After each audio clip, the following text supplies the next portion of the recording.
नमस्कार, ANB news देख रहे हैं आप और मैं हूं आपके साथ हितेंद्र। राजधानी लाइव में आप सभी का स्वागत है। राजधानी लाइव में आज बात करेंगे 5 खबरों की। 5 अलग अलग राज्यों में क्या आज अहम रहने वाला है। सबसे पहले बात करेंगे चंडीगढ़ की, जहां पर पंजाब विधानसभा का विशेष सत्र चल रहा है। पहले एक दिन, फिर 2 और अब तीसरे दिन के लिए भी एक दिन की और कार्यवाही को बढ़ा दिया गया है। और रायपुर में, छत्तीसगढ़ में भी पंजाब सरकार की तर्ज पर छत्तीसगढ़ सरकार भी 3 नए कानून जो केंद्र सरकार ने पास किए हैं खेतीबाड़ी के लिए, उनके विरोध में वहां पर भी विशेष सत्र बुलाने की मांग की गई है राज्यपाल से। इसके अलावा भोपाल की बात करेंगे।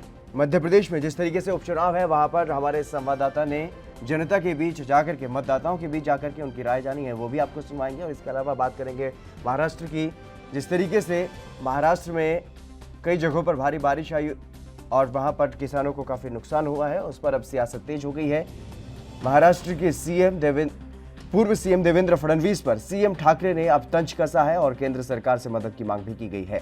इसके अलावा बात उत्तराखंड की भी करेंगे, जहां पर 3 महिलाओं को पद से नवाजा गया है, महिला आयोग में उपाध्यक्ष बनाया गया है और राज्य मंत्री का दर्जा भी दिया गया है। इन सभी खबरों पर विस्तार से चर्चा करेंगे।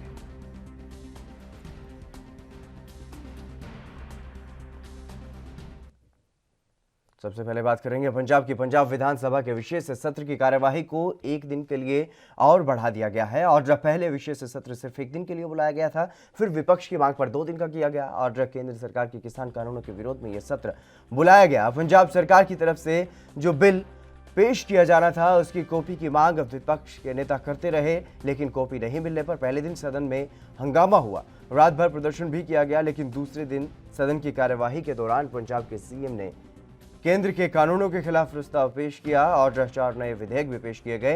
बाद में सभी दलों के विधायकों के साथ सीएम राज्यपाल से मिलने के लिए पहुंचे, जहां विधेयकों को जल्द मंजूरी देने की अपील सीएम ने की है। और इसके अलावा सीएम कैप्टन ने किसानों से भी ये अपील की है कि वो रेलवे ट्रैक खाली कर दें। राज्य में ट्रेनों की आवाजाही ठप होने से नुकसान राज्य सरकार को उठाना पड़ रहा है।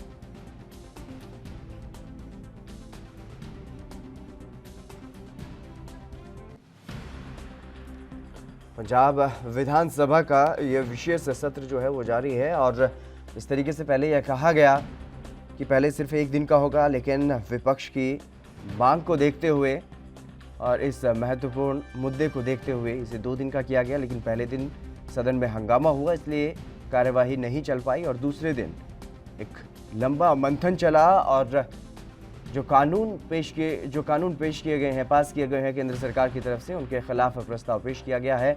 और नए कानून भी पंजाब की राज्य सरकार की तरफ से पेश किए गए हैं किसानों के हित में। उन पर सीएम ने सभी दलों से समर्थन मांगा और सभी दलों ने सर्वसम्मति से इन सभी कानूनों को मंजूरी भी दे दी है, अपनी सहमति भी दे दी है। और अब सभी विधायकों के साथ मिलकर के सीएम कैप्टन जो है वो राज्यपाल से मिलने के लिए पहुंचे और राज्यपाल से इन विधेयकों को जल्द ही मंजूरी देने की मांग की गई है। लेकिन ये कयास लगाए जा रहे हैं कि राज्यपाल इन कानूनों को सहमति नहीं देंगे। विनीत कपूर हमारे विशेष संवाददाता इस खबर पर अधिक जानकारी के साथ जुड़ चुके हैं। विनीत, क्या कुछ जानकारी है आज की कार्यवाही में, क्या कुछ खास रहने वाला है? बिल्कुल हितेंद्र, आज की कार्रवाई की बात करें तो आज भी सेशन की कार्रवाई जो है वो सुबह 11 बजे शुरू होगी। आज भी केंद्रीय खेती कानूनों को लेकर सेशन के अंदर चर्चा हो सकती है। और सीधे तौर पर पंजाब सरकार की बात करें तो पंजाब की कैप्टन सरकार की तरफ से कल विधानसभा के अंदर जिस तरह से 4 एक्ट जो है वो पास किए गए हैं, 4 विधेयकों को यहाँ पर मंजूरी दी गई है और सर्वसहमति से मंजूरी दी गई है, तो उन विधेयकों के मसले पर यहाँ पर चर्चा हो सकती है कि किस तरह से ये विधेयक जो है इनको पंजाब में इम्प्लीमेंट करवाना है, क्या कुछ इन विधेयकों के अंदर संशोधन होना चाहिए था। हालांकि कल भी अगर हम विरोधी पार्टियों की बात करें तो जिस समय ये विधेयक सदन के अंदर पेश हुए थे, तो उस समय जो विरोधी पार्टियां थी वो ये मांग करती नजर आ रही थी कि इन विधेयकों के ऊपर लंबी चर्चा की ज़रूरत है। तो ऐसे में सेशन की कार्रवाई को और दिन बढ़ा दिया जाए और ये विधेयक जो है वो चर्चा के बाद ही पास होते हुए नजर आए। तो ऐसे में विधेयक तो कल सर्वसहमति से पास हो गए। सदन के अंदर तकरीबन 117 विधायकों में से 115 विधायक मौजूद थे। बीजेपी के 2 विधायकों की बात करें तो 2 विधायक जो है वो विधेयक पास होते समय सदन के अंदर मौजूद नहीं थे, वो सदन से जा चुके थे, क्योंकि एक विधायक, अगर हम बीजेपी के जो कह सकते हैं कि एक विधायक तो आए ही नहीं थे सेशन की कार्रवाई में, जबकि दूसरे अरुण नारंग जो है वो सेशन की कार्रवाई का बायकॉट करके केंद्रीय जो कानून है उनका समर्थन करते हुए नजर आए थे, और पंजाब के जो ये विधेयक है इनके समर्थन में खड़े होते नजर नहीं आए थे। तो ऐसे में 115 विधायकों ने इन विधेयकों को समर्थन दिया, और जिसके बाद ये सभी के सभी विधेयक जो हैं ये लेकर खुद मुख्यमंत्री कैप्टन अमरिंदर सिंह अपने सभी विधायकों के साथ, विरोधी पार्टी के विधायकों के साथ राज्यपाल को मिले, आग्रह किया कि राज्यपाल जल्द से जल्द इन पर हस्ताक्षर करके इनको राष्ट्रपति के पास भेजे ताकि पंजाब को राहत मिल सके। और आज के अगर सेशन की कार्रवाई की बात करें, आज के सेशन की कार्रवाई 11 बजे शुरू होती नजर आएगी। आज भी कई विधेयक जो है वो सरकार सेशन के पटल पर लेके आने वाली है। कई विधेयक ऐसे हैं जो ज़मीन से संबंधित हैं, कई विधेयक ऐसे हैं जो प्रदेश के रेवेन्यू विभाग से जुड़े हैं, या फिर अन्य विभागों से जुड़े कुछ विधेयक हैं जिनको इस सेशन में पास करवाया जाएगा। और सीधे तौर पर ये सेशन जो है कहीं ना कहीं एक बड़ा कह सकते हैं कि ऐतिहासिक पल भी बनता हुआ नजर आया, क्योंकि एक मुद्दे को लेकर पंजाब की सभी पॉलिटिकल पार्टियां जो हैं वो एक झंडे के नीचे खड़ी हुई लामबंद नजर आई हैं। किसानों के झंडे के नीचे सभी पॉलिटिकल पार्टियां कल लामबंद होती नजर आई, और 115 के 115 विधायक जो हैं सर्वसहमति से पंजाब सरकार द्वारा लाए विधेयकों को सर्वसहमति से पास करवाते हुए भी नजर आए। जी बिल्कुल विनीत, जिस तरीके से आपने बताया कि सर्वसम्मति से सभी विधेयकों को पारित कर दिया गया है, लेकिन जिस तरीके से पहले विधेयक की कॉपी विपक्षी नेताओं को नहीं दी गई, उसके बाद क्या विपक्ष के पास जिस तरीके से अब कॉपी आ गई है, तो क्या पूरी तरह से विपक्ष के नेताओं ने इन कानूनों को पढ़ लिया है? क्या इन कानूनों में किसी भी तरह की कोई खामी विपक्ष को नजर नहीं आई? देखिए, सीधे तौर पर अगर विपक्ष की बात करें, विपक्ष बहुत सी बातें इन विधेयकों को लेकर करता हुआ नजर आ रहा है। अगर शिरोमणि अकाली दल की बात करें तो शिरोमणि अकाली दल इन विधेयकों का भले ही समर्थन करता नजर आया हो, लेकिन उन्होंने इन विधेयकों पर सवाल जरूर खड़े कर दिए हैं, क्योंकि यहाँ पर शिरोमणि अकाली दल के विधायक जो हैं वो ये कहते हुए नजर आ रहे हैं कि कल विधानसभा के अंदर कैप्टन अमरिंदर सिंह का जब संबोधन था तो उसमें कैप्टन अमरिंदर सिंह ये बात स्पष्ट करते नजर आ रहे थे कि हम विधेयक तो पेश कर रहे हैं, लेकिन इन विधेयकों का तभी मायने हैं जब इन पर राज्यपाल और राष्ट्रपति जो हैं वो इन पर सिग्नेचर कर लेते हैं, हस्ताक्षर कर लेते हैं, तभी ये विधेयक जो हैं वो बिल के रूप, एक्ट के रूप में तब्दील होते नजर आएंगे। तो ऐसे में अभी ये एक्ट नहीं बने हैं, तो ऐसे में लड़ाई लंबी है, और इसके लिए कहीं ना कहीं अगर न्यायालय की बात करें तो वहां के भी दरवाजे खटखटाए जा सकते हैं। इस तरह की बातें भी विपक्षी विधायक जो हैं वो करते हुए नजर आए। लेकिन हाँ, इतना जरूर है कि उन्होंने कहा कि कैप्टन सरकार की तरफ से जो विधेयक बनाए गए हैं, अगर इनकी कॉपियां उनको जल्दी मिल जाती तो फिर वो इस पर सार्थक बहस कर सकते थे। हाँ, इतना ज़रूर है कि चलो वो इनका समर्थन करते नज़र आ रहे हैं, सर्वसहमति से ये विधेयक पास होते नज़र आ रहे हैं। लेकिन अब आज का जब सेशन होगा तो उसमें इसके जो तकनीकी जो कह सकते हैं पॉइंट्स हैं उनके ऊपर चर्चा हो सकती है। विपक्ष जो है वो आज एक पूरा खाका तैयार करके विधानसभा सेशन के अंदर पहुंच सकता है। किसानों के साथ तो विपक्ष खड़ा है, लेकिन हाँ, इतना जरूर है कि इन विधेयकों के मसले पर भी आज लंबी राजनीति विधानसभा के अंदर और बाहर देखने को मिल सकती है। जी, लेकिन इतनी जल्दी क्या है पंजाब सरकार को? अगर सार्थक तरीके से बहस नहीं हो पाई है इन कानूनों पर, फिर भी सर्वसम्मति से पास करा ली गई और विपक्ष ने भी सर्वसम्मति अपनी जो सहमति है वो दे दी। देखिए, सीधे तौर पर जल्दी इस बात की है क्योंकि पंजाब में बड़े लेवल पर जो केंद्रीय कानून है उसका विरोध होता हुआ नजर आ रहा है। पॉलिटिकल पार्टियों के अलावा किसान जो हैं वो जगह जगह पर धरना प्रदर्शन कर रहे हैं, और केंद्र की तरफ से जिस तरह से राज्यसभा में पहले लोकसभा में, उसके बाद राज्यसभा में और फिर राष्ट्रपति से भी अपने कानूनों पर हस्ताक्षर करवा लिए गए, तो किसी भी समय ये कानून जो है ये विभिन्न प्रदेशों में लागू होते हुए नजर आ रहे थे। तो ऐसे में इसी वजह से पंजाब की कैप्टन सरकार की तरफ से विधानसभा का विशेष सत्र बुलाया गया और इन कानूनों को पूरी तरह से रद्द करने की बात की गई ताकि पंजाब में ये कानून जो हैं ये लागू होते हुए नजर ना आए, पंजाब को इन कानूनों से राहत मिलती हुई नजर आए। क्योंकि कैप्टन अमरिंदर सिंह सीधे तौर पर यह बात कहते हुए नजर आ रहे हैं कि ये कानून जो हैं पंजाब की किसानी को खुशहाल नहीं बल्कि बदहाल करने वाले हैं। तो ऐसे में वो इनको लागू नहीं होने देंगे, चाहे इसके लिए उनको रिजाइन तक क्यों ना करना पड़ जाए। लेकिन अब क्या उम्मीद है कि राज्यपाल अपनी मंजूरी देंगे? देखिए, राज्यपाल इसके ऊपर जरूर मंथन करेंगे। मंथन करने के बाद और इतनी बड़ी जब आवाम किसी कानून के खिलाफ खड़ी होती है तो फिर उस आवाम की आवाज़ को भी दबाया नहीं जा सकता, उसको भी नज़रअंदाज नहीं किया जा सकता। और जिस तरह से सर्वसहमति से सभी विधायकों की तरफ से ये प्रस्ताव पास करके राज्यपाल के पास भेजा गया है, क्योंकि कल के जो हम राज्यपाल की मीटिंग की बात करें तो वहाँ पर राज्यपाल की मीटिंग के दौरान भी सभी विधायक जो हैं वो मुख्यमंत्री के साथ वहाँ पर मौजूद थे। तो उस समय एक कहीं ना कहीं दबाव भी होगा राज्यपाल के ऊपर कि पूरा सदन जो है वो जिस विधेयक को पास करके उनके पास लेकर आया, तो ऐसे में राज्यपाल को कहीं ना कहीं मंथन करने के बाद ही इस पर फैसला लेना होगा। वो तो राज्यपाल के ऊपर डिपेंड करता है कि वो क्या सोचते हैं, क्या जनता की जो राय है, जो किसानों की राय है, उसको दरकिनार किया जाएगा या फिर राज्यपाल इन पर हस्ताक्षर कर देंगे। और हितेंद्र, अकेले राज्यपाल के हस्ताक्षर से विधेयक जो हैं वो पूरी तरह से पास होने वाले नहीं हैं, बल्कि इन पर राष्ट्रपति के भी सिग्नेचर होंगे, पहले राज्यपाल के और उसके बाद राष्ट्रपति के सिग्नेचर होंगे, जिसके बाद कह सकते हैं कि पंजाब अपनी लड़ाई जो है वो सफलता से पूरी कर चुका है। लेकिन अभी रास्ता काफ़ी लंबा है। देखने वाली बात रहेगी कि इस लंबे रास्ते के अंदर पंजाब की कैप्टन सरकार के आगे और कौन कौन सी अड़चने जो हैं वो सामने खड़ी नजर आती हैं। बिल्कुल विनीत, जिस तरीके से सीएम ये कह रहे थे कि राष्ट्रपति से भी मिलने का समय मांगा है, क्या राष्ट्रपति के पास वो पत्र भेजा जा चुका है?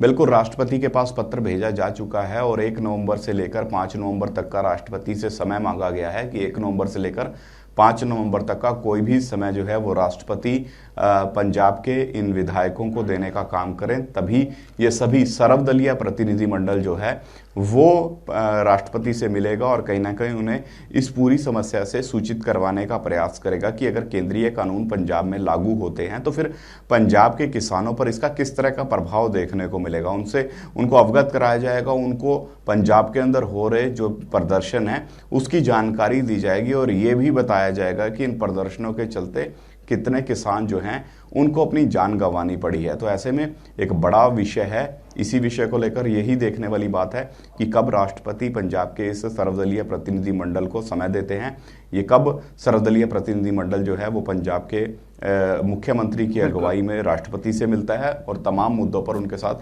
बातचीत करने के बाद उनको तैयार कर पाता है कि पंजाब विधानसभा ने जो विधेयक पास किए हैं उन विधेयक पर राष्ट्रपति महोदय जो हैं हस्ताक्षर करके पंजाब को राहत देने का काम करें। बिल्कुल, लेकिन पंजाब के किसानों की तरफ से क्या कुछ जानकारी है? क्या किसान जत्थेबंदियां रेलवे ट्रैक से जिस तरीके से अपील की गई है सीएम की तरफ से कि रेलवे ट्रैक को खाली कर दिया जाए ताकि जो समस्याएं सरकार को आ रही हैं वो ना आए?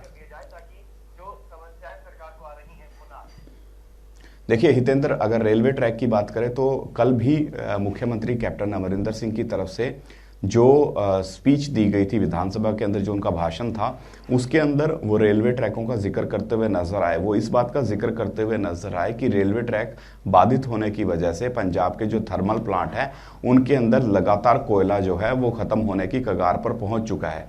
कई थर्मल प्लांट बंद हो चुके हैं, थोड़े बहुत थर्मल प्लांट जो हैं वो जारी हैं। हाँ, इतना ज़रूर यहाँ पर कैप्टन अमरिंदर सिंह कहते नजर आए कि भले ही ये थर्मल प्लांट बंद हो जाए तो वो नेशनल ग्रिड से बिजली खरीद सकते हैं, तो ब्लैकआउट उनका ये कहना था कि कहीं ना कहीं नेशनल ग्रिड से बिजली खरीदने के लिए उनको पैसे की भी ज़रूरत है। इस वक्त माली हालात पंजाब के ठीक नहीं है, पंजाब का जो राशि खजाना है उसमें इतने पैसे नहीं है कि इस तरह के खर्चों पर पंजाब जो है वो व्यय करता हुआ नजर आए। तो ऐसे में उन्होंने अपील की है किसानों से कि कहीं ना कहीं अब तो समझें। हालांकि इसको लेकर आज किसानों की चंडीगढ़ के अंदर एक बड़ी बैठक होने वाली है। किसानों की 29 जत्थेबंदियां जो हैं वो इस बैठक का हिस्सा बनती हुई नजर आएंगी, जिसमें फैसला लिया जाएगा कि क्या पंजाब में रेल रोको आंदोलन को कंटिन्यू करना है या फिर उसको आज वापस ले लेना है। क्योंकि आज कैप्टन अमरिंदर सिंह जो हैं वो विधेयक पास कर चुके हैं और किसानों की मांगों के अनुरूप ही विधेयक जो है वो पास किया गया। तो ऐसे में आज की मीटिंग के अंदर किसान जत्थेबंदियां जो हैं वो फैसला लेती नजर आएंगी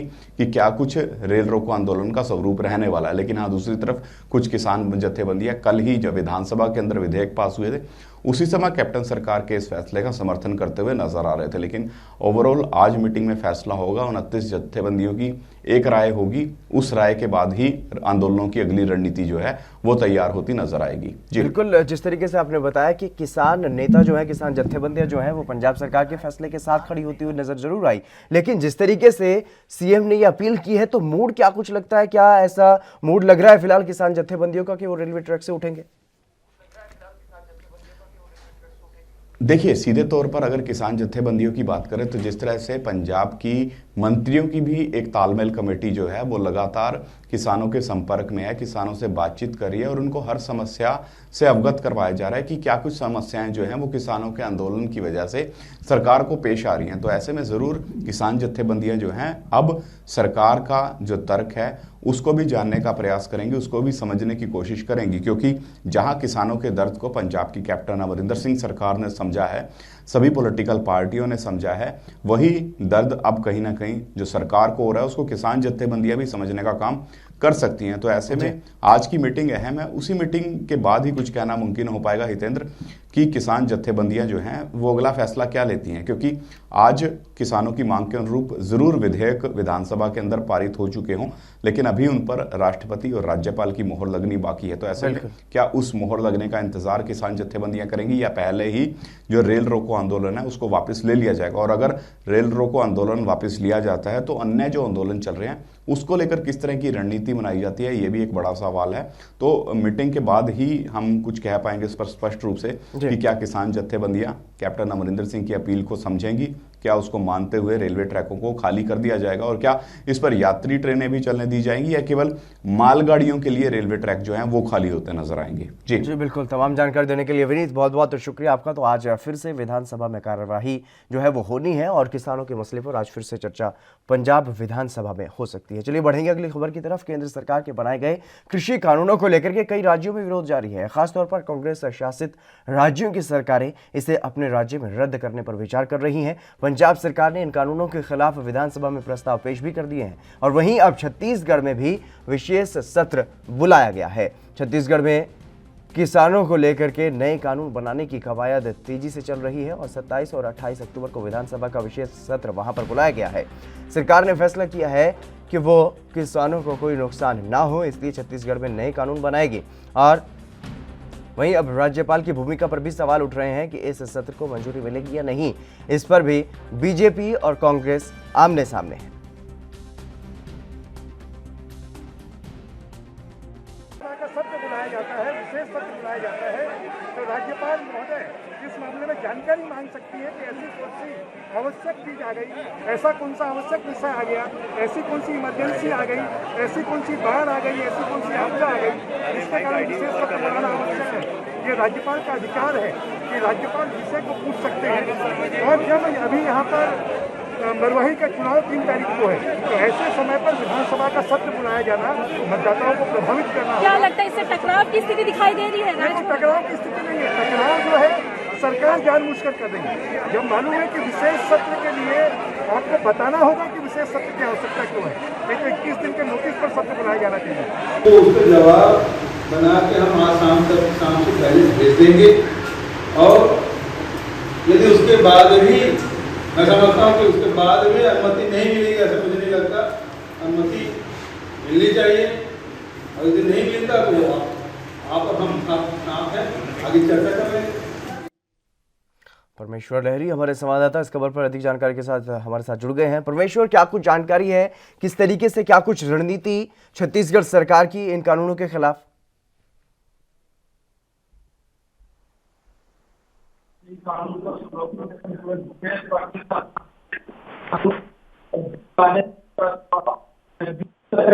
प्रस्ताव पूर्व में ही पारित कर चुके थे। कल राज्यपाल को कल फाइल भेजा गया था विशेष सत्र बुलाने के लिए। राज्यपाल ने उस फाइल को वापस कर दिए हैं इस प्रश्न के साथ में। उन्होंने कहा है कि कौन कौन सी विधि विषयक कार्यों पर विशेष सत्र बुलाने की आवश्यकता पड़ रही है। हितेंद्र, पहले भी सरकार ने पिछले सत्र में बोल चुके थे कि हम कृषि कानून छत्तीसगढ़ में लाने जा रहे हैं। इसके लिए विशेष सत्र, आगामी विशेष सत्र 27-28 अक्टूबर को बुलाया जाएगा।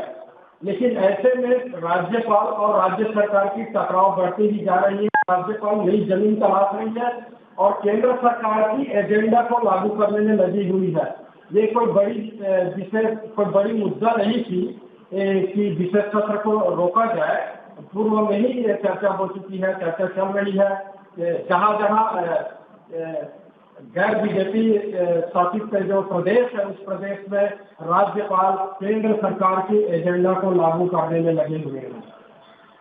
सरकार की तरफ से अब क्या कुछ तैयारी है, किस तरीके से विशेष सत्र को बुलाने के लिए वो आगे की रणनीति पर काम करेंगे? क्योंकि जिस तरीके से आपने बताया कि लगातार टकराव जो है वो बढ़ता हुआ दिखाई दे रहा है राज्यपाल और छत्तीसगढ़ सरकार के बीच। जी, कल स्पष्ट कर दिए हैं भूपेश बघेल ने, कल बोला है कि जो प्रश्न की है उस प्रश्न का जवाब हम शाम तक भेज देंगे और ये कोई बड़ी बात नहीं है। अब जो पूछे गए हैं वो कोई बड़ा सवाल भी नहीं है।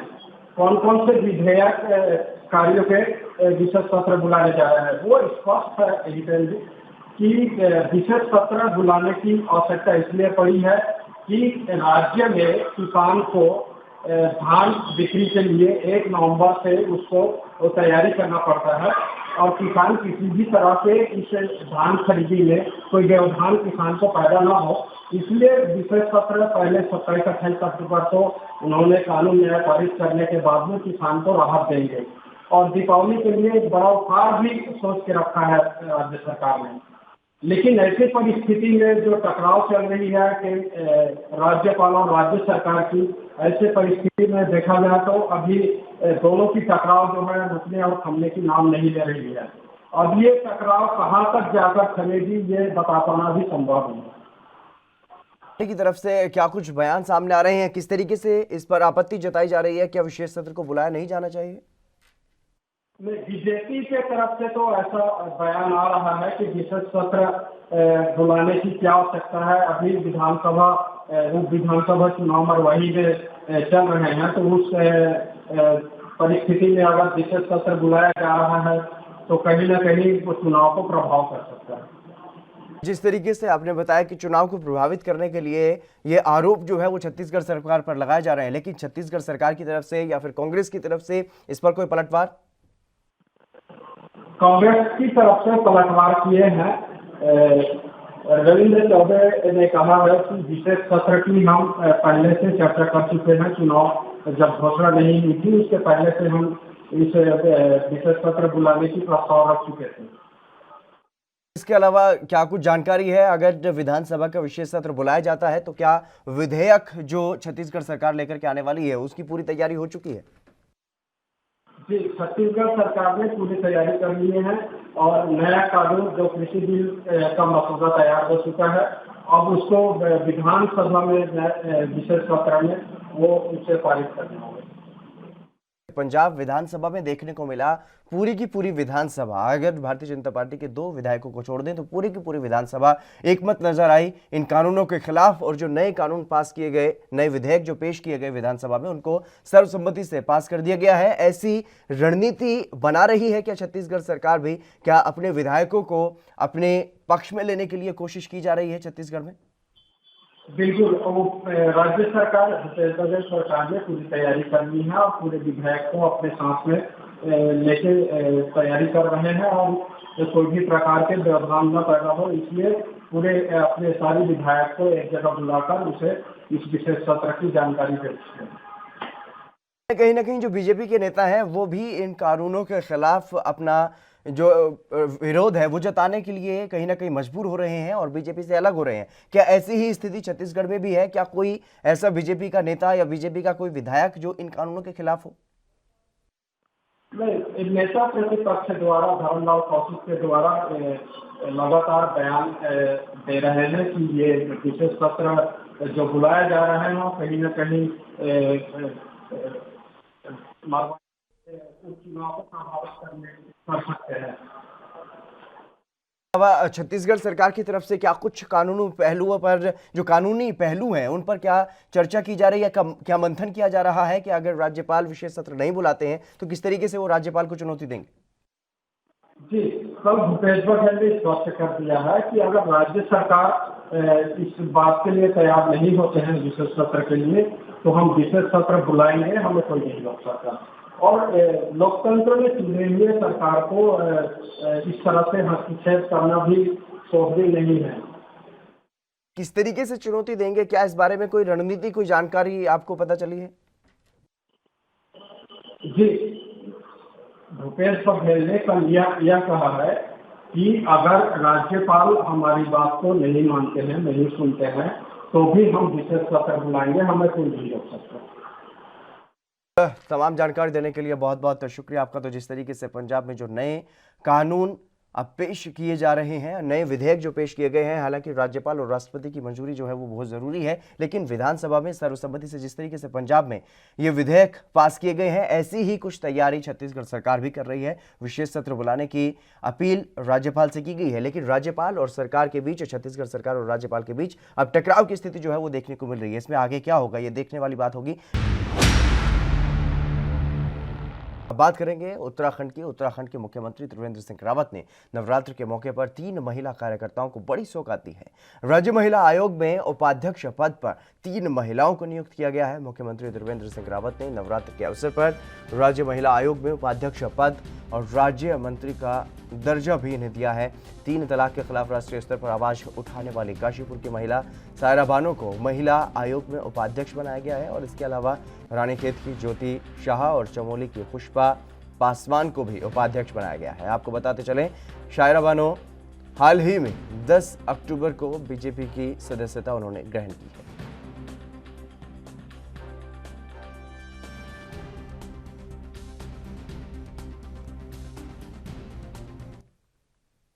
प्रतीक पाठक हमारे संवाददाता इस खबर पर अधिक जानकारी के साथ हमारे साथ जुड़ चुके हैं। प्रतीक, क्या कुछ जानकारी है, किस तरीके से इन तीनों महिलाओं का चयन किया गया?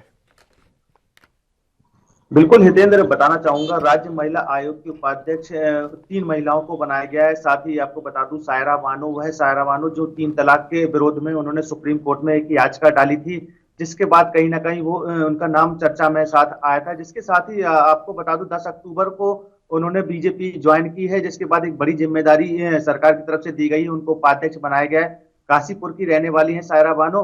साथ ही आपको बता दूं ज्योति शाह रानीखेत की रहने वाली, उनको भी उपाध्यक्ष बनाया गया है। साथ ही पुष्पा पासवान चमोली से रहने वाली हैं, उनको भी उपाध्यक्ष की उपाधि दी गई है। साथ ही राज्य मंत्री का दर्जा भी सरकार की तरफ से उनको दिया गया है। बड़ी जिम्मेदारी सरकार की तरफ से दी गई है। जिस तरीके से अगर देखा जाए तो सायरा बानो लगातार 2018 के बाद से बीजेपी में सक्रिय के तौर पर देखे जाने लगी थी। 2018 के दौरान उनको बीजेपी ज्वाइन करनी थी, किसी कारणवश वो बीजेपी ज्वाइन उन्होंने नहीं की थी, जिसके बाद 10 अक्टूबर को उन्होंने बीजेपी ज्वाइन की। इसके बाद सरकार ने बड़ी जिम्मेदारी सायरा बानो के साथ साथ 2 और महिलाएं हैं, उनको भी बड़ी जिम्मेदारी सौंपी गई। माना जा सकता है राज्य महिला आयोग में जिस तरीके से महिलाओं के प्रति जो काम होने थे, अब वो उनमें तेजी आती नजर आएगी। और इस तरीके से जो पद भरे गए, काफी समय से ये पद नहीं भरे गए थे, लिहाजा सरकार ने ये 3 पद भरे हैं और खासकर दर्जा राज्य मंत्री का भी दर्जा उनको दिया गया है। जी, कितने वक्त से ये पद जो है वो खाली थे?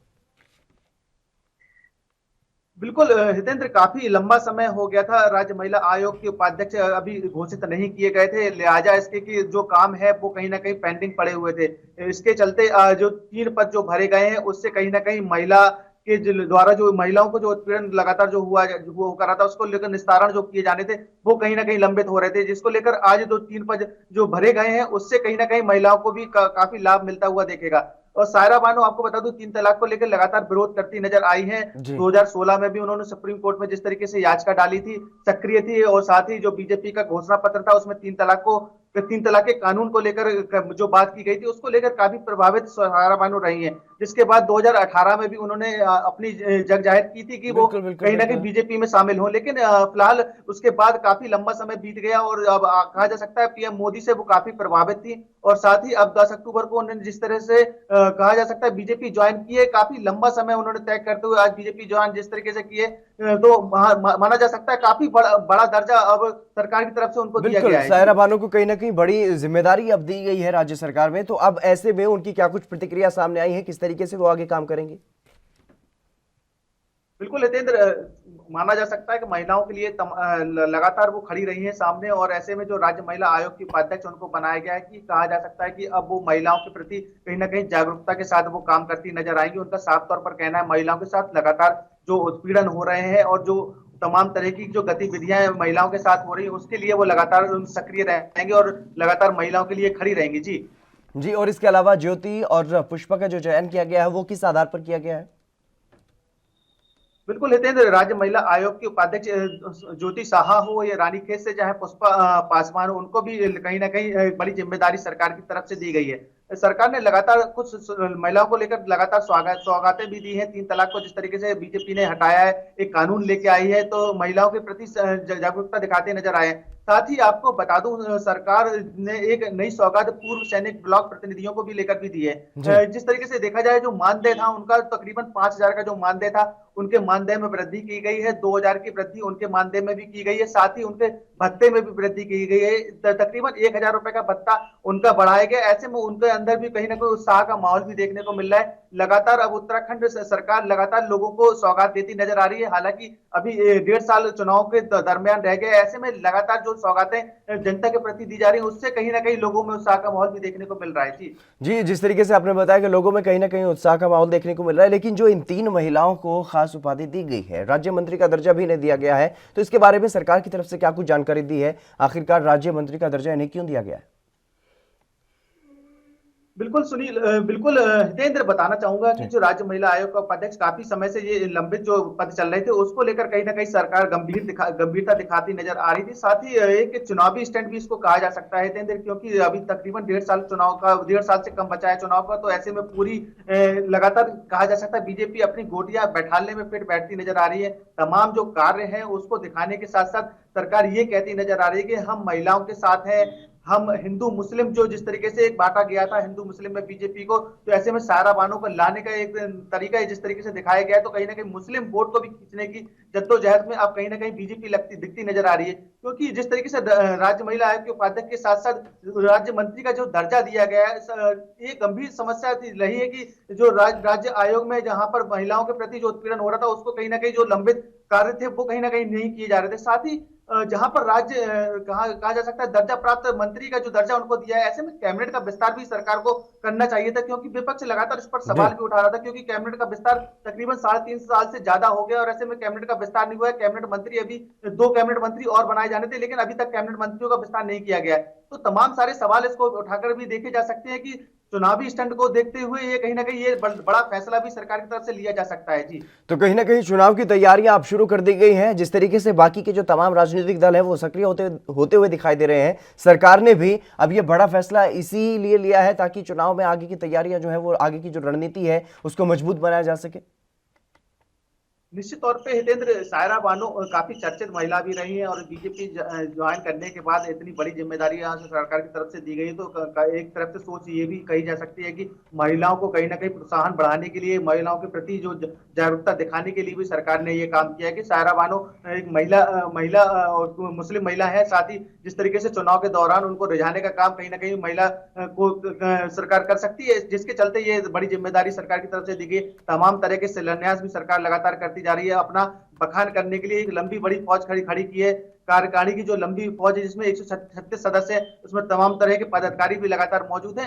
1.5 साल का वक्त बचा है और ऐसे में पूरी उपलब्धि सरकार अपनी राज्य में दिखाने के साथ साथ सरकार ये भी कहती नजर आ रही है, विपक्ष बिल्कुल पूर्णता फेल है। सरकार के पीछे जो कांग्रेस की सरकार के जो काम थे वो बिल्कुल एक भी तरह से सड़कों पर दिखते नजर नहीं आए, तो वही अब राज्य सरकार इसको लेकर कहीं ना कहीं अपनी उपलब्धि के तौर पर देखती नजर आ रही है। तकरीबन 1 साल बचा है चुनाव में और ऐसे में पूरी तरीके से अपना एक खेमा बड़ा बढ़ाने के लिए, कुनबा बढ़ाने के लिए ये सारा काम किया जा रहा है और ऐसे में जो राज्य उपाध्यक्ष जो बनाया गया है, तो ये बड़ी उपलब्धि सरकार दिखती नजर आ रही है इसको लेकर। जी बिल्कुल प्रतीक, लेकिन ऐसे वक्त में ये बड़ा फैसला लिया गया है, 3 महिलाओं को ये बड़ी जिम्मेदारी ऐसे वक्त में दी गई है जब चाहे वो बात उत्तर प्रदेश की हो या राजस्थान की, अलग अलग राज्यों में जिस तरीके की जो वारदात महिलाओं के साथ सामने आ रही है, महिलाओं के प्रति अपराध जो है वो बढ़ रहा है, ऐसे समय में ये फैसला इसलिए भी अहम हो जाता है ताकि उत्तराखंड में महिलाओं के खिलाफ जो अपराध हो रहे हैं उन पर लगाम लग सके और ऐसे अपराध जो है वो ना हो। इसलिए भी क्या ये अहम फैसला माना जा सकता है?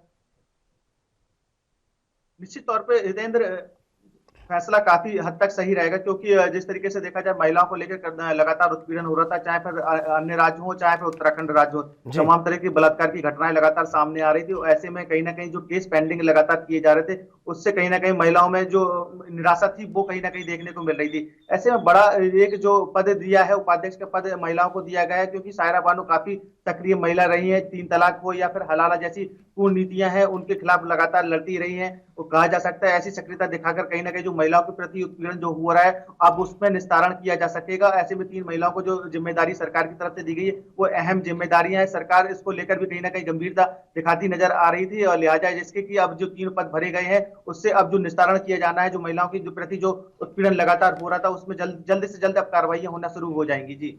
जी तमाम जानकारी देने के लिए प्रतीक बहुत बहुत शुक्रिया आपका। तो जिस तरीके से उत्तराखंड सरकार ने बड़ा फैसला लिया है, ये कहीं ना कहीं अहम माना जा रहा है आने वाले चुनावों को लेकर के भी। चलिए बढ़ेंगे अगली खबर की तरफ। मध्य प्रदेश में उपचुनाव है और लगातार सियासी दल मतदाताओं को लुभाने की कोशिश कर रहे हैं।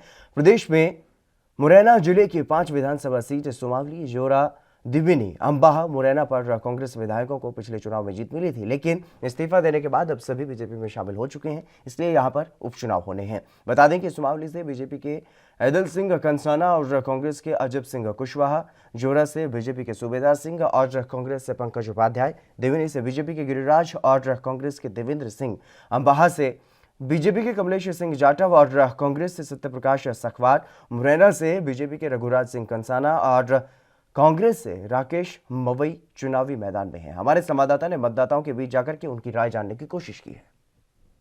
सुविधा के लिए क्या क्या दिया गया सरकार? कुछ नहीं दिया है। कुछ नहीं दिया। रोजगार की, दादा आप लंबे समय से चुनाव देख रहे हो, अभी आपके जिस तरह से प्रत्याशी कांग्रेस के बीजेपी में गए, तो आप क्या समझते हैं? कछु ना देखो, कछु ना मिलो, हमारा को बात मिली कहते हैं। बिल्कुल विकास तो हुआ है नहीं, बिजली घर बने हुए हैं नहीं। किस पार्टी को समर्थन करते हैं? पार्टी तो इस टाइम में कांग्रेस सही है। और अगर यहाँ रोजगार और विकास की बात करें तो क्या नजर आता है? कछु रोजगार ना है। स्कूल कॉलेज तो खुले और स्कूल कॉलेज खुले, प्राइवेट खुले, प्राइवेट खुले, सरकारी नहीं है, शासकीय नहीं है, प्राइवेट है। संचालक है जादव साहब, प्राइवेट में तो गरीब नहीं। अस्पताल खुले, अस्पताल हॉस्पिटल तो है, लघु स्वास्थ्य केंद्र है, छोटा मतलब सुविधा मिलती है उसकी। सुविधा कचू ना मिलती, डॉक्टर बन तो देते ही ना कचू, स्कूल ही नहीं पकड़ा तो कचू ना दे रहे। बिजली मैं खुद बिजली तो लाइट है, समझे, ये लाइट ट्यूबवेल मैंने कहा तो दे देते हैं गाँव में। पर लाइट पार्टी को समर्थन करोगे? पार्टी को महाराज जो है कि जो विकास करेगा, पहले हमें कायदे को विधायक को कि हाँ हम फैक्ट्री खुलवा देंगे तुम्हारे बच्चों के लिए, रोजगार के लिए, और पार्टी का समर्थन करेंगे हम विकास के लिए, अपन निधि के लिए नहीं कि मुझे बिल्डिंग दे दी, तो मैंने एक मुझे बिल्डिंग बनाए थे महाराज, तो काम मेरा मोहल्ला पूरा है वो।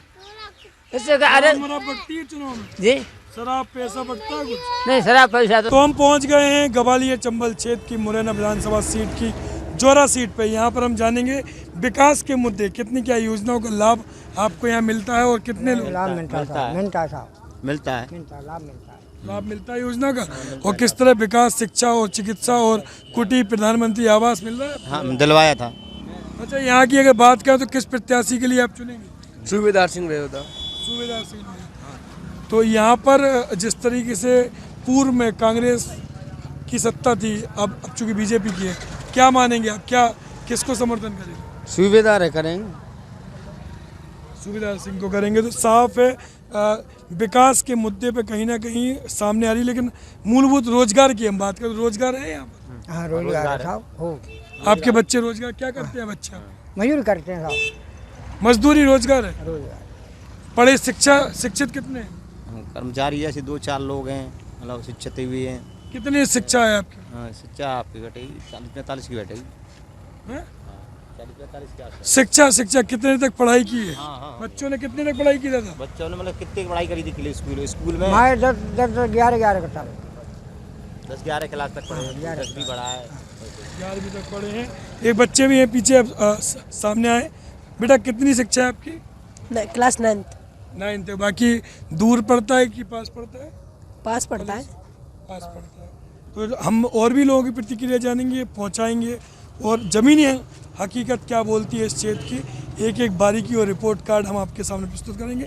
अभी के लिए मुझे दीजिए इजाज़त, नमस्कार। शैलेंद्र पराशर इस खबर पर अधिक जानकारी के साथ हमारे साथ जुड़ गए हैं। शैलेंद्र, क्या कुछ जानकारी है फिलहाल, जिस तरीके से आप जनता के बीच जा रहे हैं, तो क्या कुछ रुझान जनता का देखने को मिल रहा है? मैं बताना चाहूंगा, जिस तरह से चंबल क्षेत्र के हम अभी मौजूद मुरैना सीट पे और मुरैना सीट के 5 विधानसभा पे चुनाव हो रहे हैं, लेकिन सभी विधानसभा सीटों की कहानी अलग अलग है। यहाँ पर 4 कांग्रेस के विधायक जिस तरह से बीजेपी में शामिल होने के बाद सीट खाली हुई है, तो एक विधानसभा में जोरा सीट पर यहाँ पर कांग्रेस विधायक का निधन होने के बाद ये सीट खाली हुई है। तो जोरा सीट की अगर हम बात करें यहाँ पर, तो साफ तौर पे एक समीकरण सामने आ रहा है कि जिस तरह बीजेपी और कांग्रेस का लगातार जनसंपर्क जारी और दावा प्रत्यारोप के दौर के बीच में इन लोगों के लगातार पब्लिक को लेकर दावा किया जा रहा है और कहीं ना कहीं उनके समर्थन जुटाने की कोशिश की जाए। लेकिन अगर हम बात करें स्थानीय लोगों की, तो स्थानीय लोगों की समस्याओं को लेकर आज भी मूलभूत सुविधाओं से उनको जूझना पड़ रहा है और साफ तौर पे आज उनकी मजबूरी ये होती है कि पार्टी के कोई ऑप्शन नहीं होने के चलते उनको कई जगह हमें कांग्रेस का समर्थन नजर आया, तो कई क्षेत्र में अल्प तौर पर बीजेपी का, क्योंकि बीजेपी का यहाँ पर वर्चस्व कम है। पूर्व में यहाँ कांग्रेस के ज्योति सिंधिया का कांग्रेस के जिस तरह से परंपरागत ये वोट बैंक है वो यहाँ नजर आता है और वो मजबूरन कांग्रेस का समर्थन करते हो कई संख्या में लोग नजर आ रहा है। लेकिन अगर हम बात करें तो बीजेपी की योजनाओं से, तमाम योजनाओं को जिस तरह से कांग्रेस सरकार ने बंद करने के बाद यहाँ पर सामने ये आया था कि उनका लाभ यहाँ के लोगों को नहीं मिलता था, केवल कार्यकर्ताओं को लाभ मिलता था। तो ये भी चीजें काफी आरोप भ्रष्टाचार की चीजें सामने आई। लेकिन जिस तरीके से शैलेंद्र आपने बताया कि यहाँ पर कांग्रेस के प्रति ही रुझान कहीं ना कहीं लोगों का देखने को मिल रहा है, तो क्या क्षेत्रीय नेताओं की छवि, उनका प्रभाव यहाँ पर बेअसर है? इतनी परंपरागत वोट बैंक है और कांग्रेस के यहाँ पर पूर्व कई लंबे समय से पीढ़ी दर यहाँ लोग वोट बैंक है। लेकिन बड़ा सवाल ये है कि क्षेत्रीय विकास में, चूंकि यहाँ प्रदेश में बीजेपी की सरकार लंबे समय से रही, लेकिन अगर हम बात करें तो उस क्षेत्रीय विधायक कांग्रेस के होने के चलते या भेदभाव के चलते या विकास अवरुद्ध देखा गया और करण बड़े तौर पर देखा जा रहा है। और दूसरी ओर हम देखें तो यहाँ पर कांग्रेस के कई प्रत्याशी बाहरी हैं, लेकिन बावजूद उनको अपनी जमीन ढूंढने में काफी जद्दोजहद करनी पड़ रही है। भले ही परंपरागत वोट है, बीजेपी भी इस बार मौका मिल सकती है, क्योंकि यहाँ की जनता ने एक बार बीजेपी को भी मौका दिया है और थर्ड फ्रंट की हम बात करें तो बीएसपी को भी मौका दिया है। लेकिन मजबूरन जनता की बस केवल यही सामने आती है कि मूलभूत सुविधाओं या भ्रष्टाचार की चीजें यहाँ पर काफी चरमों पर है और चरमों पर यहाँ पर करण भी देखा जाता है और दोनों ही पार्टी में टक्कर की चुनौती सामने नजर आती है। लेकिन जिस तरीके से यहाँ पर जो चुनाव हो रहे हैं, उपचुनाव इतने बड़े स्तर पर, तो उसकी एक मुख्य वजह यही है कि कुछ विधायक कांग्रेस से बीजेपी में गए थे। क्या ये भी यहाँ पर मुद्दा है जनता के बीच? बिल्कुल, सबसे अहम मुद्दा यही हो रहा है जनता के बीच में। जिस तरह से कांग्रेस के विधायक बीजेपी में शामिल हुए थे तो जनता उनको नकारती नजर आ रही है और जो एक प्रोपोगंडा चल रहा है गद्दार और तमाम चीजों का, उसको कहीं ना कहीं वो जनता के जहन में ये चीजें आती भी नजर आ रही। कई क्षेत्रों में हमने देखा कि जनता परेशान जरूर है, लेकिन परंपरागत तमाम स्वाभिमानी लोग हैं यहाँ के, और स्वाभिमान के चलते यहाँ छोटी छोटी बातों पर गोलियां भी चल जाती है। काफी चंबल क्षेत्र का नाम पूरे देश में खूनी घाटी के नाम से इसलिए भी जाना जाता है क्योंकि स्वाभिमान हो, भले ही घर में खाने को रोटी नहीं होगी, लेकिन स्वाभिमान के चलते यहाँ के लोग जान भी देते हो। और यही एक वजह कि यहाँ की क्षेत्र की जनता सबसे ज्यादा पुलिस और आर्मी में होती है, बॉर्डर पे सबसे ज्यादा यहाँ की आर्मी के जवान यहाँ के। बिल्कुल शैलेंद्र, जिस तरीके से आपने बताया कि स्वाभिमानी लोग हैं वहां पर इलाके में, और इसी वजह से कहीं ना कहीं ये भी संभावना जताई जा रही है कि जिस तरीके से जिन लोगों को जो कांग्रेस से बीजेपी में आए थे उनको मंत्रिमंडल में जगह दी गई है, तो क्या उनकी मंत्रिमंडल से भी छुट्टी हो सकती है इस तरह? बहुत बड़ी चुनौती होगी इन दोनों पार्टियों के लिए, जहां बीजेपी की हम बात करें तो खाली उसको 8 से 9 सीटों में सरकार बनानी है और कांग्रेस को बड़ी चुनौती होगी। कांग्रेस का बहुमत जरूर नजर आता है, क्योंकि यहाँ के जितने विधायक हैं कांग्रेस से बीजेपी में जब शामिल हुए थे तो उन्होंने उन प्रत्याशियों के लिए प्रत्याशियों को वोट नहीं दिए थे, पार्टी को वोट दिए थे। तो ये भी चीजें सामने आ रही है। लेकिन जिस तरह से बीजेपी को 8-9 सीटों पर यहाँ पर चाहिए तो काफी जद्दोजहद करनी पड़ेगी। अगर चंबल सीट की हम बात करें तो आंकड़े और मेरे जो एएनबी न्यूज का सर्वे, उसमें 4 से 5 सीटें के कब्जे में आ सकती है। बाकी सारी सीटों पर अभी भी गफलत का माहौल बना हुआ है। जी बिल्कुल, तमाम जानकारी देने के लिए शैलेंद्र बहुत बहुत शुक्रिया आपका। लगातार आप जनता के बीच जाते रहिए और जनता के मूड को भांपने की कोशिश करते रहिए। हम फिर से अलग सीटों पर भी चर्चा करेंगे। चलिए बढ़ेंगे अगली खबर की तरफ। महाराष्ट्र में हुई आफत की बरसात के बाद सियासत काफी तेज हो गई है। विपक्ष के नेता देवेंद्र फडणवीस ने जहां पर जमीनी स्तर पर किसानों से मुलाकात की है, बरसात में बर्बाद हुए किसानों को आश्वासन दिया गया है, वहीं महाराष्ट्र के मुख्यमंत्री उद्धव ठाकरे और एनसीपी प्रमुख शरद पवार भी किसानों के बीच पहुंचे और केंद्र सरकार पर निशाना साधा। उन्होंने कहा कि राज्यों की देखभाल का जिम्मा केंद्र सरकार का भी होता है, जिसे लेकर के अब सियासत और भी तेज हो गई है। उद्धव ठाकरे ने यह कहा है कि केंद्र कोई विदेश की सरकार नहीं है, उसका काम देश और राज्यों की देखभाल करना है। महाराष्ट्र के पूर्व मुख्यमंत्री फडणवीस ने कहा था कि राज्य सरकार को सहयोग के लिए केंद्र की तरफ देखना बंद कर देना चाहिए, जिसे लेकर मुख्यमंत्री ने सोलापुर में फडणवीस को करारा जवाब दिया है और कहा है कि केंद्र सरकार की जिम्मेदारी होती है कि सभी राज्यों की देखभाल करे।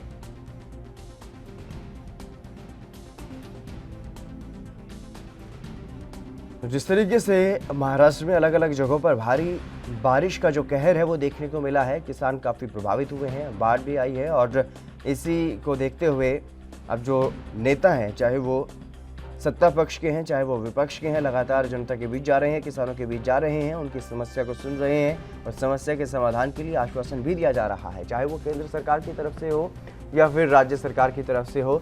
लगातार किसानों को आश्वासन दिया जा रहा है, लेकिन जो सियासी दल हैं वो आपस में राजनीति करने से भी बाज नहीं आते हैं। वार पलटवार लगातार जारी है और ऐसे में जिस तरीके से पूर्व सीएम देवेंद्र फडणवीस ने यह दावा किया है कि जब वो सीएम थे तो उन्होंने एक बड़े पैकेज का ऐलान किया है, लेकिन सीएम ठाकरे केंद्र सरकार की तरफ देख रहे हैं। मुरारी हमारे संवाददाता मुंबई से हमारे साथ लाइव जुड़ चुके हैं। मुरारी, क्या कुछ जानकारी है फिलहाल? जिस तरीके से जनता के बीच जा रहे हैं नेता, आश्वासन भी दिया जा रहा है, चाहे वो केंद्र सरकार की तरफ से हो या फिर राज्य सरकार की तरफ से हो, लेकिन अभी तक सरकारों की तरफ से किया क्या गया है? जी सुनील जी, अभी तक महाराष्ट्र सरकार ने कोई पैकेज का ऐलान नहीं किया है, लेकिन किसानों के मुद्दे पर राजनीति तेज हो गई है।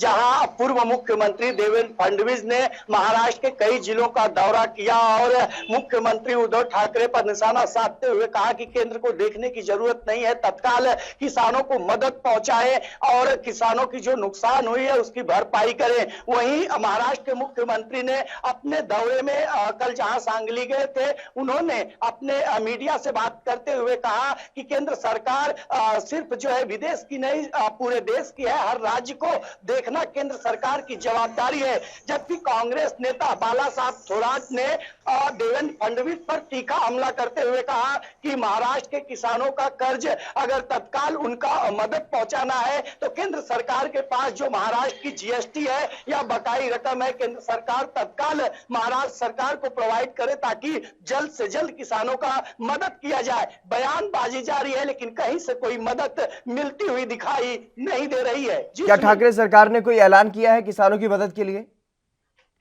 देखिए, अभी तक आधिकारिक तौर पर कोई ऐलान नहीं हुआ है। महाराष्ट्र के मुख्यमंत्री ने महाराष्ट्र के 3 से 4 ऐसे जिले थे, सांगली, कोल्हापुर और मराठवाड़ा, जहां पर उन्होंने दौरा किया है। किसानों का जो नुकसान हुआ है उसके भरपाई के लिए उन्होंने अपने सचिव के साथ एक टीम बनाकर पूरा मुआयना करने के लिए कहा है। लेकिन सवाल ये उठ रहा है कि महाराष्ट्र में इस बरसात ने ऐसी तबाही मचाई है कि जो फसल खेत में थी वो भी बर्बाद हो गए और जो राशन, जो खाने पीने की चीजें उनके घर में थी वो भी पानी में पूरी तरह से डूब गई। तो स्थिति काफी बदतर बन चुकी है। महाराष्ट्र सरकार को तत्काल वहां मदद पहुंचानी चाहिए। लेकिन जिस तरीके से किसानों की हालत खराब है और उनके बीच नेता जा रहे हैं, लेकिन कोई भी क्या राहत के लिए कुछ उनको दिया जा रहा है या फिर सिर्फ इंतजार किया जा रहा है कि केंद्र सरकार पहले करेगी या फिर राज्य सरकार पहले करेगी?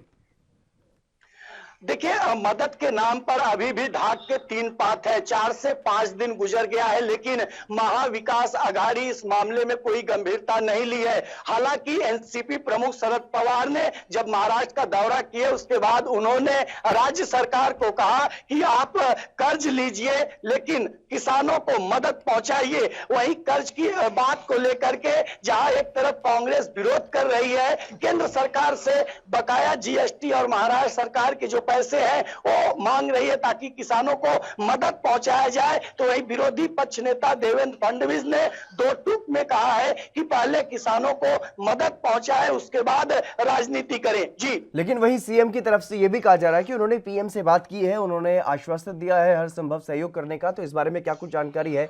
कब तक प्रधानमंत्री की तरफ से या केंद्र सरकार की तरफ से राहत पैकेज का ऐलान किया जा सकता है? कब तक मदद महाराष्ट्र सरकार या महाराष्ट्र के किसानों को पहुंचाई जा सकती है?